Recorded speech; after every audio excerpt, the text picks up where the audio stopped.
What is up, and welcome to another episode of the Progress Podcast. Today I'm super excited to be joined by Liberty Hansen. Hello. We are going to be talking a lot today about mental health.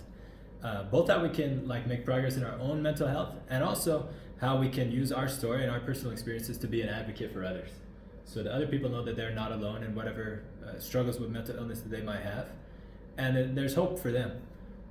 Liberty's had an incredible journey, and so I know that as you're listening today, you can find that you have a purpose, and you'll learn from her story that progress is possible for you in your life as well. Liberty, to just start out, I'd love to hear a little bit about your story and what your personal experience with mental health has been. Yeah.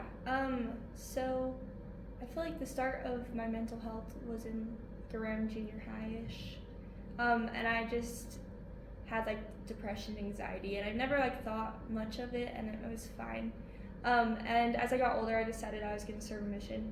And so I put it in my mission papers that I had anxiety and depression, and I was medicated for it, so I thought I was fine. Sure. But I got my call and I went to Virginia, and everything just kind of went downhill from there. My mental health just was not good. I was so homesick, and I've never moved away, so it was just not the best. Yeah, for those who haven't served missions, everybody's mission experience is different, but I feel like in every case, it's a pretty radical adjustment. For sure. It's really young people being put through some pretty rigorous daily schedules and daily habits. Yes. It can really shake things up. For sure. And I feel like everyone's mission experience is different, and so missions are awesome, but everyone also has their different struggles through their experiences because you're learning and growing. Mm-hmm. And so the start of my mission, I was fine. In the MTC, I was just super homesick, and I ended up losing 20 pounds, and I was only there for 2 weeks because I was English speaking, but I just couldn't eat anything, and I was just throwing up constantly. So I feel bad for my companion. We were just always, I was always just You're holding your hair. I was always just throwing up. But I learned that it was just anxiety, Mm-hmm. and every time I thought of doing anything, going to Virginia or anything like that, just missing my family, I would just throw up, and it was just constant, and so I lost a weight. Yeah, lost a lot lot. of weight, Yeah. yes. And I thought if I just pushed through and I got to the field, that would be fine. And so I got there, met my companions, I was in a trio, and it just got harder. I missed my family, and it only been 3 weeks at this point, so I'm this isn't even that bad. I should be fine. I was crying myself to sleep every night. I just couldn't even function. I was just so depressed, and I didn't know what to do. I found joy in missionary work, so just going and talking to people and just sharing my testimony of Jesus Christ with them. But if it wasn't teaching or sharing stuff with people, I just fell into a hole. I was just in a deep, dark depression, and I didn't know how to do it. And it didn't help. I had a companion that wasn't kind to me, and I had a mission president that wasn't supportive. And so all those things on top of each other just kind of kept just pulling me down. Yeah. And I got to a point where I reached out to my mission president, and I told him I was really struggling, and I was I just need help right now. And he didn't respond the best, and so I asked him, I was could I just maybe talk to my mom just once? I just need something to know I'm okay. And he's no, that's not okay. I'm okay. So he led me to mission therapy, which the therapist was awesome, but it wasn't what I needed. Mm-hmm. And so I did mission therapy, but nothing was helping. And I kind of just kept getting down into a hole. And my companion, I was in a trio. One of them I loved, the other one we didn't get along the best. And my other companion started just telling lies about me to my mission president, and just wasn't very kind. And so my mission president took that as the truth, and he just yelled at me and just told me I don't know why you're on a mission and all this stuff. And that's when I hit like rock bottom on my mission. And after just getting yelled at for all these things that I wasn't doing, we ended up going on an exchange. And I remember going to the bathroom, and I was getting ready for bed, and my companion, the one I love, she walked in, and I told her I just didn't want to be here anymore. I was gonna take my life.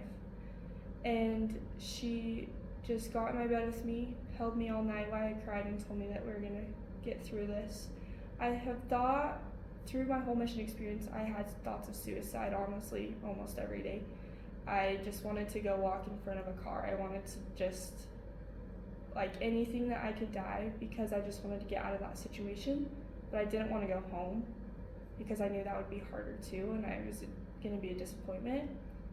So I just wanted to die. And I told her that, and she told me she was calling the mission president and she's going to get me out of there. And I didn't want that, obviously, but I knew it was the right thing to do. So my mission president sent me my flight plans. That's all. He never said bye to me. He never said anything to me. Jeez. And next thing I know, I was at the airport and my parents are picking me up. And ever since coming home, I felt like a disappointment and a failure. But I always felt like I had another purpose. And so that's why I started my Instagram, Finding the Purpose, just to be able to share the hard experiences, but also know that they're still good. Wow. I have huge admiration and reverence for your courage in sharing that, and I recognize that as you share, it seems like you are really aware of. It seems like you're really aware of the journey that your mind is going on. I mean, mental illness is not a choice, just like any other illness. Yeah. It's something that just happens to us, and it's interesting to almost be in like a observational position as your mind kind of spirals out of control. Yes. And not just your mind, your body. I mean, losing so much weight, and I feel like there's always such a tie between mental health and physical health. I thank you for your courage in sharing that darkness, and it's hard.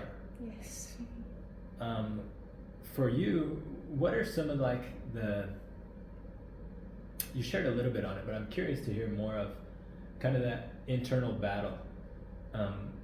What was it like when you recognized that you were having thoughts of suicide? I wonder if there was a part of you that was trying to hang on and maybe battling the voices that told you that was the out, but just tell me more about how that was.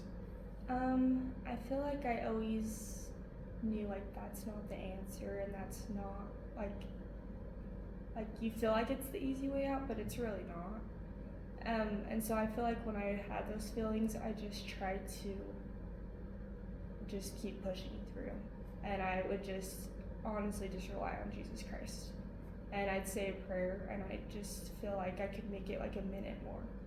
And even if I just made it 1 minute more, that's more than I would have. And so I don't know, it's this weird like combination of I just wanted to die, and I just wanted to be out of that position, and also like I just need to make it 1 more minute, and I can like keep going. I think that's such a powerful strategy. We might be overwhelmed if we think about the idea of overcoming depression or overcoming anxiety, especially for someone like you who struggled with it for a long time. Yeah. But outlasting it, being tough enough to hang on a little bit longer than the feeling persists, I think that is a really empowering perspective to take.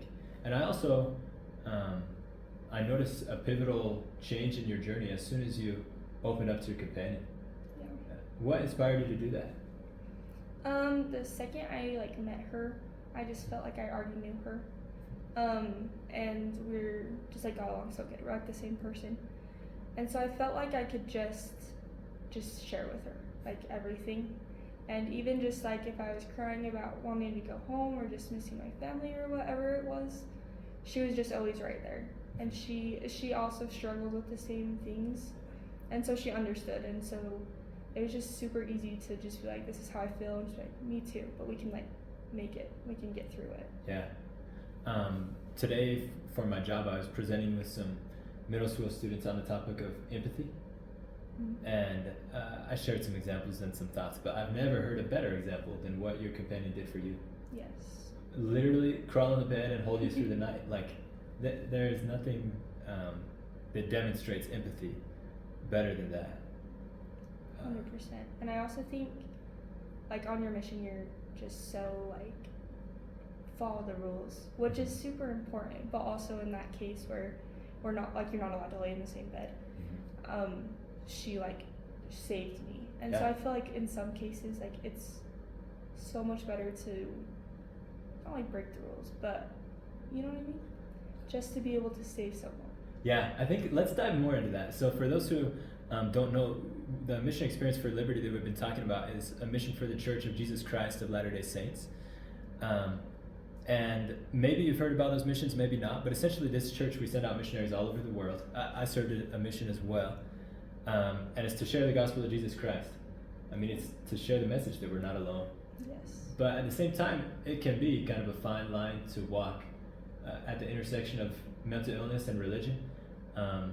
So I'm curious, what is your perspective on the relationship between what you've learned through your mental health journey and what you know about the gospel of Jesus Christ and about the church?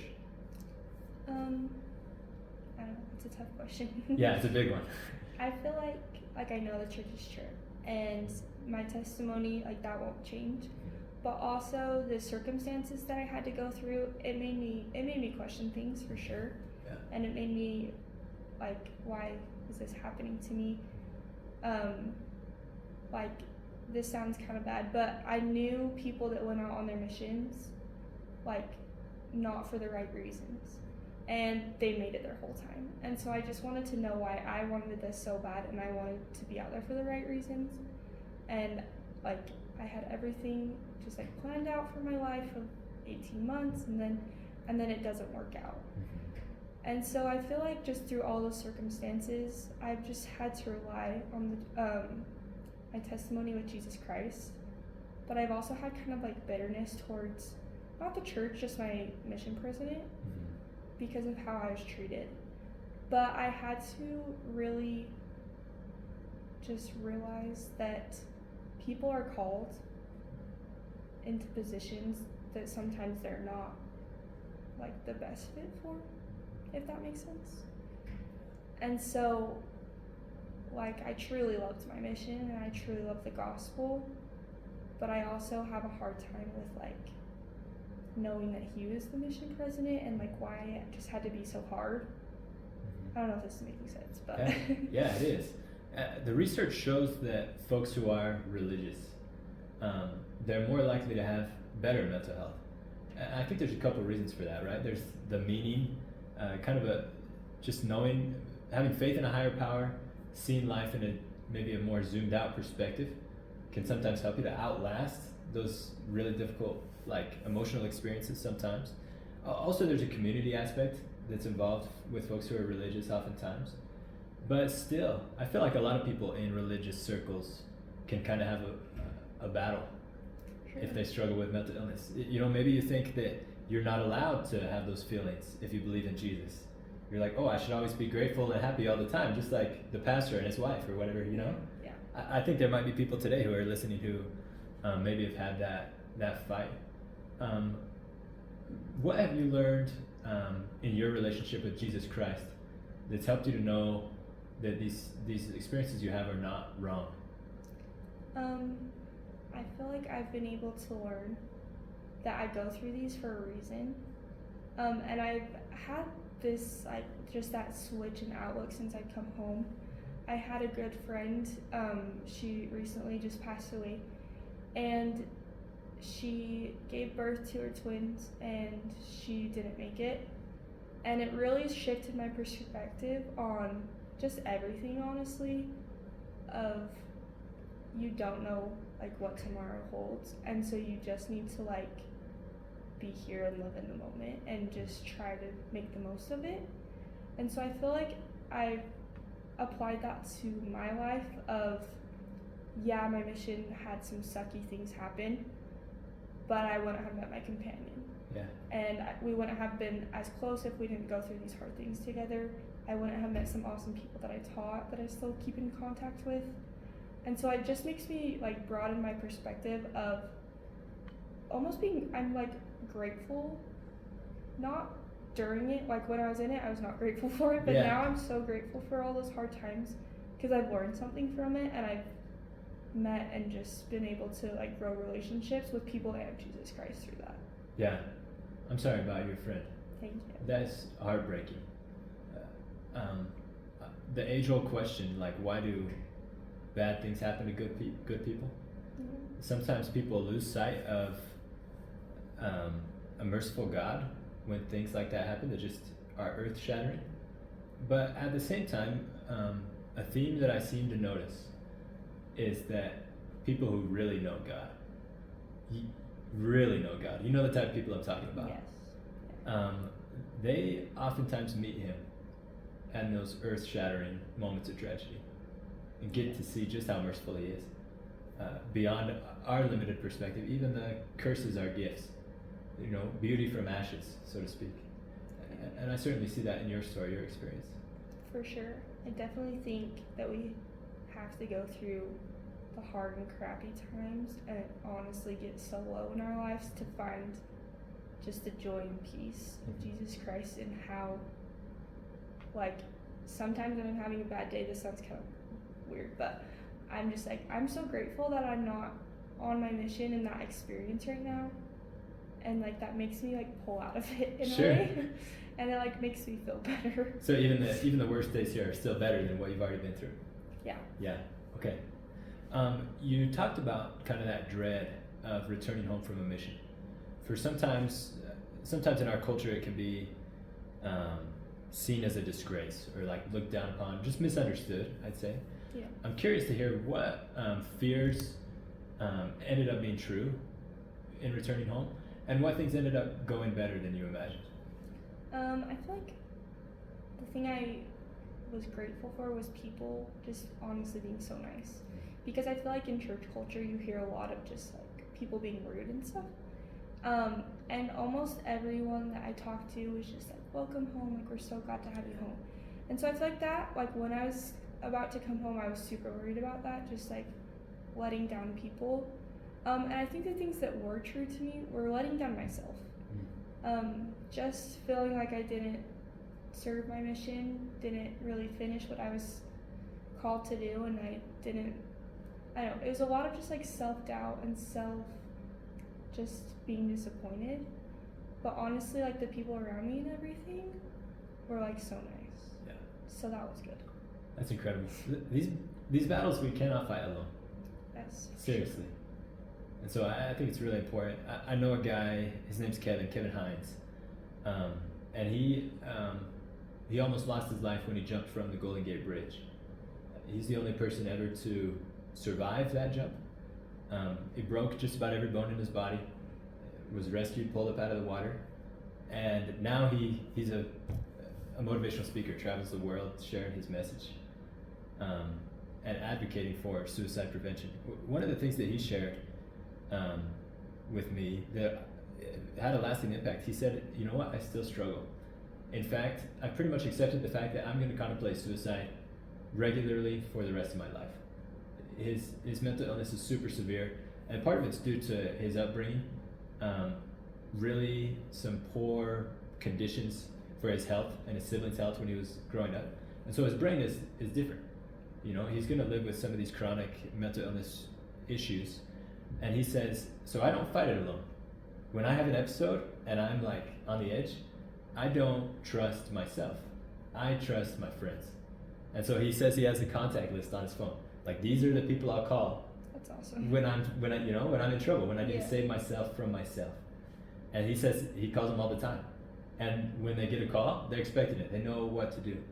Because he's already kind of had that conversation with him. So that's kind of an extreme example, but I think all of us can learn from that. That we don't need to fight alone, and in fact, it's not a very winning strategy. Yeah. We need to have people who we can trust. For sure. Clearly, in your story, there's some people who we should be able to trust, and we would love support from. but they're ill-equipped to give it for whatever reason. Maybe they just don't have the education, maybe they have their own struggles going on, whatever the reason is.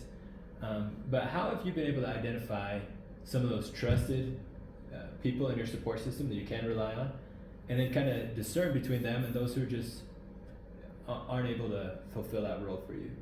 I feel like I can just tell in how people treat others.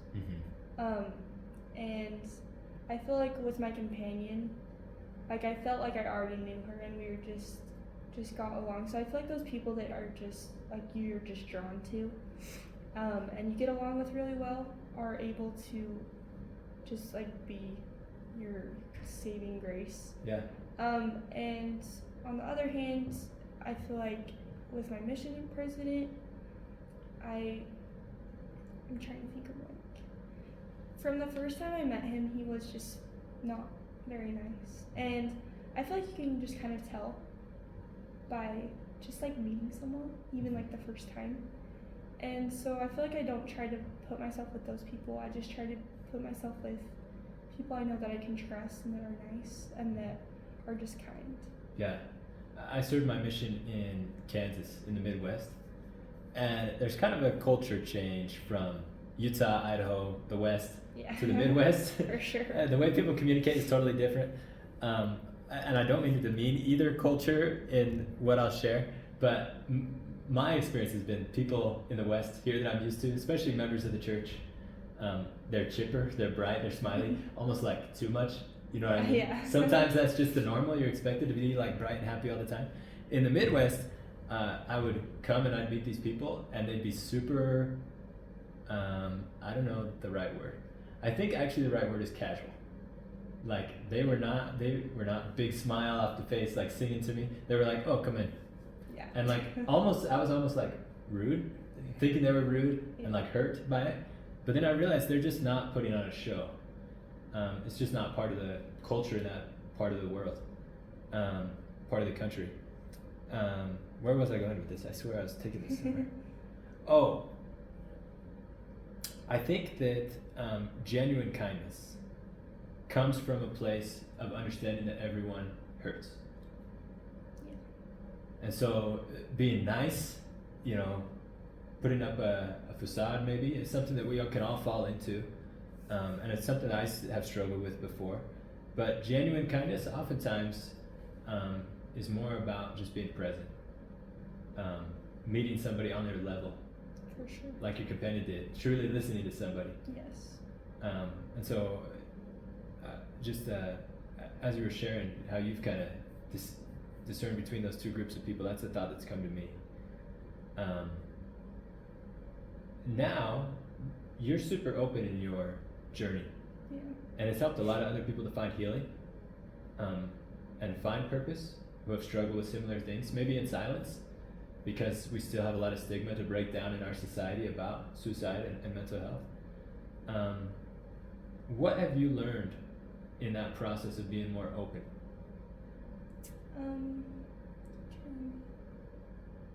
I feel like I've just learned that everyone has their struggles and everyone's going through something.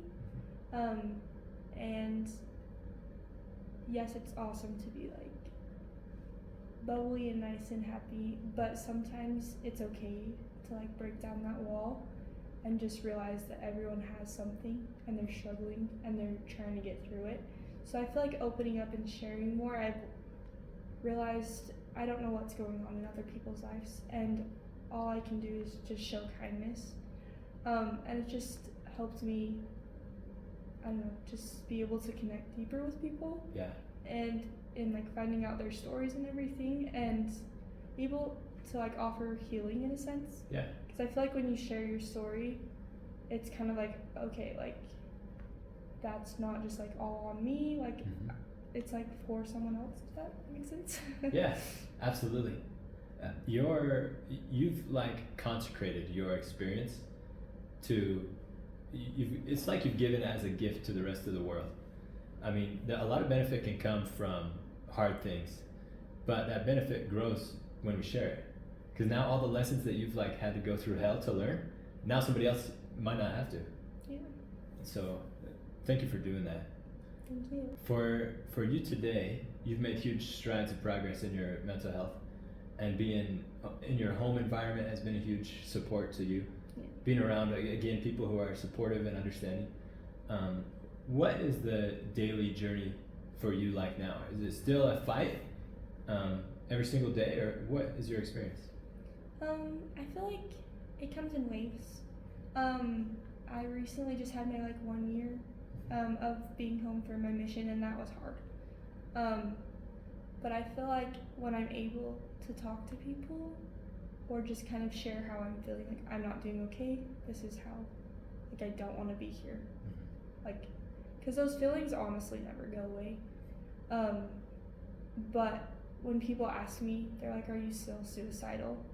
I'm like, no, I'm not, but there's still some times where I do think about it, but I know from what I've learned that I wouldn't do it. Just honestly doing the small and simple things, which are the primary answers of praying, because prayer, we need to be talking to our Heavenly Father, and reading the scriptures. And I usually, before my mission, I never read the scriptures, honestly. I never read the Book of Mormon. I didn't do any of that. And since being home, I have, but I highlight as much as I can. And then I go back through and just read the words that stick out to me. Yeah. And it's always comfort, love, peace. And I just try to think of, honestly, the scripture stories of what they went through and what I'm going through, and how we can find comfort, love, peace, and just keep pushing through. Yeah. I think maybe if the writers of the Bible and the Book of Mormon had the vocabulary around mental health that we do today, then it would read very differently. For sure. I mean, sometimes they talk about there's some colorful, vibrant image of through the valley of the shadow of death. I think for me that's some of the best words to explain times when I felt really depressed. They don't necessarily maybe use the word depressed all the time or talk about anxiety, but I think their experience is similar to ours. For sure. And those things don't have to be an estrangement from God. Sometimes it can feel like it, but they can actually also be something that draws us closer to Him. You have big aspirations, big dreams to change the world and help other people who are struggling with similar things. Do you want to share some about the impact that you hope to make? Yeah. So I started an Instagram, and it's Finding the Purpose. And it's just about unique experiences. Either I've had a lot of conversion stories on there, or just earlier term missionaries and their experiences and everything. I want to be a motivational speaker. I want to motivate and advocate for mental health because I think it's so important. And honestly, I feel like every week or so, there's always someone I hear that's committed suicide. And it's just so common, and it's just heartbreaking. And I want people to know that they're not alone and that they can get through whatever they're going through. And so I just want to be able to just talk with people and share how I feel about that, and be able to help others have closure in their experiences that they have had, either on their mission or just life experiences. Yeah. Is closure something that you think you found as you've opened this new chapter of your life? Yeah, I would say I felt like when I came home, I didn't have a purpose. I didn't want to be here, and I didn't even know what I was doing. And during that first month of being home, I didn't have a job, all those things that you just don't know, and it's just the why. And I feel like as I put myself out there and just tried to interview more people and everything, that I've been able to find closure in my own story, to hear people's story and be like, yeah, I honestly went through the same thing. I've had some of those struggles too. And it just makes me feel like I'm doing something instead of just being a failure. Yeah, absolutely. I love the name, and it's so fitting. Finding the Purpose. Thank you. That's really personal for your journey, but it can apply to everybody who's involved. Yeah. We can all find the purpose in our pain and the struggle and suffering that we go through. And so for those listening, please, I'm sure you'll find a lot of purpose and a lot of inspiration in Liberty's interviews. Today she's expanding the comfort zone by flipping the script a little bit. Yes. You're usually the one asking the interview questions, but I'm glad that you've come to share your story with Thank us. you. Part of my experience, I don't know if this will resonate with you or not, but when I struggled with mental illness probably the most in my life, the things that plagued me were oftentimes I'd think kind of existential about the struggles that I'd see in the world. And it would be like political stuff. It would be, I was kind of a dramatic middle schooler. Anyway, though, I just thought, how are any of these, all these struggles seem insurmountable. And I was old enough to recognize them, but I felt like I was too young to make any difference in solving them. And now I still think about some of those injustices and, think about people who die from malaria, think about starvation and all these struggles in the world that just don't make sense and that are so big and hard to solve. But I'm so passionate and so focused on the issue of suicide prevention because I think it comes at the core of solving all those other issues. For sure. And let me explain what I mean by that. If here, even in developed countries in the world where we have resources, everybody has their basic needs met, so to speak, if we still have people who don't haven't internalized the value of their life and are still dying by suicide, then we've totally misunderstood something in our society at large. If we don't value human life here, how are we ever going to solve all the problems going on with humanity around the world? I realized that I belief I used to have is that everybody who was happy, they were just dumb. They didn't see all the problems in the world that I saw, or else of course they'd be depressed and overwhelmed like me. But I've realized since then that happiness, when I say this, I'm not disregarding any mental illness, but happiness is a choice sometimes. And sometimes we have to make the choice to be happy so that we can be effective in solving problems. If I don't choose to be happy when I go to work, then I'm not going to be very good at trying to prevent suicide. Yeah. Happiness is a state that can help us to be more effective. And I'm not happy because I've forgotten about the problems. I'm happy because I know that it will help me in solving the problems. 100%. I don't know if that resounds with everybody listening. And like I said, I don't mean to disregard. Sometimes we can't be happy. Sometimes we shouldn't pretend to be. Yeah. But it is also a choice. Yeah. No, I 100% agree. Yeah. How have you, when you have to get into that state, what are some of the, you mentioned praying, but are there other coping skills that you use to be like, okay, Liberty, it's go time. Let's find the purpose. Let's get going. I don't know, honestly.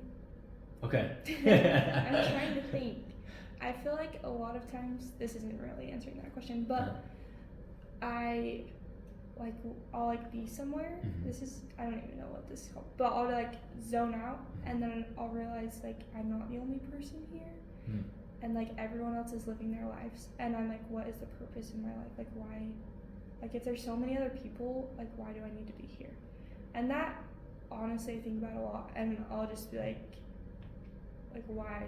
Why do I need, all I do all day is work, and then I go to bed, and then I go back to work, and I go to bed. And I feel it's very repetitiveness, and so that gets me low, and that makes me feel I don't, what's my purpose? Yeah. But then I have to pull myself out of that and be no, I do have a purpose. Even if I change one person's life, that is awesome, and that's what I'm hoping to do. And so I just try to find my purpose every day, and even at if I go to work, when I'm at work, just trying to be kind and just trying to be nice, and hopefully I can make someone's day better. Yeah, absolutely. You have found your purpose today, certainly. Yeah, you've made the lives better of everybody who's tuning in, listening with us. So thank you very much, and thank you for listening along with this journey. To close out today, I'd love to hear from you any words of encouragement about progress that you would share with those who are listening, and maybe also even with your younger self. If you could speak to Liberty at the lowest, similar to the way that your companion did, but now as this version of you that's already found the purpose and made so much progress since then, what would you want to share? Just to keep going. When it gets hard, I had to sit there and just try to make it to the next minute, to the next hour, just to keep pushing through and to ask for help. Because if it weren't for my companion, I don't think I'd be here today. And I was able to just find the light in her to be able to share what I was going through. And honestly, talking saves lives. Just reaching out, being like, I'm not okay right now, I just need someone. Even if they don't talk to you, just sitting there can save your life and can honestly help you so much. And so I feel like don't be afraid to reach out and to get help, because it's so important and you're needed here.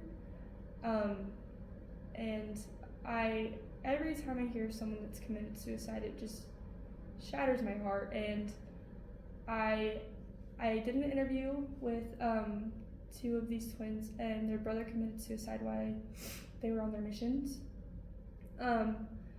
And now they've turned it into like motivational, but it's just sorry, it's like a lot of jumbo. Please, yeah. But even if you feel like you're the only one, and like that you dying would not change anything, that would not affect anything, you've impacted someone's life, and you would be truly, truly missed. And so just stay. Choose to stay and choose to get help and just to reach out. Yeah, wonderful. Thank you so much. So powerful what you've shared. I feel it fitting at the end of this episode just for those who are listening who might be curious about resources that are available. There's many local resources available that if you'll search for them, but some that are national that I'd love to share. It's just the 988 Suicide Prevention Hotline, available 24 hours. That is one that you can always turn to, as well as for those listening locally here in Utah, the Safe UT app is just another great resource. And maybe I'll link a few more in the description of this episode, but once again, I just want to thank you for listening and encourage you to use those resources that are available, either for yourself or for somebody else who you're concerned about, you care about. And also just check in on the people in your life. For sure. I love what you said, talking can save lives. Yes. That is really true. And thank you again for what you've shared, Liberty, and thank you each for listening on another episode of the Progress Podcast.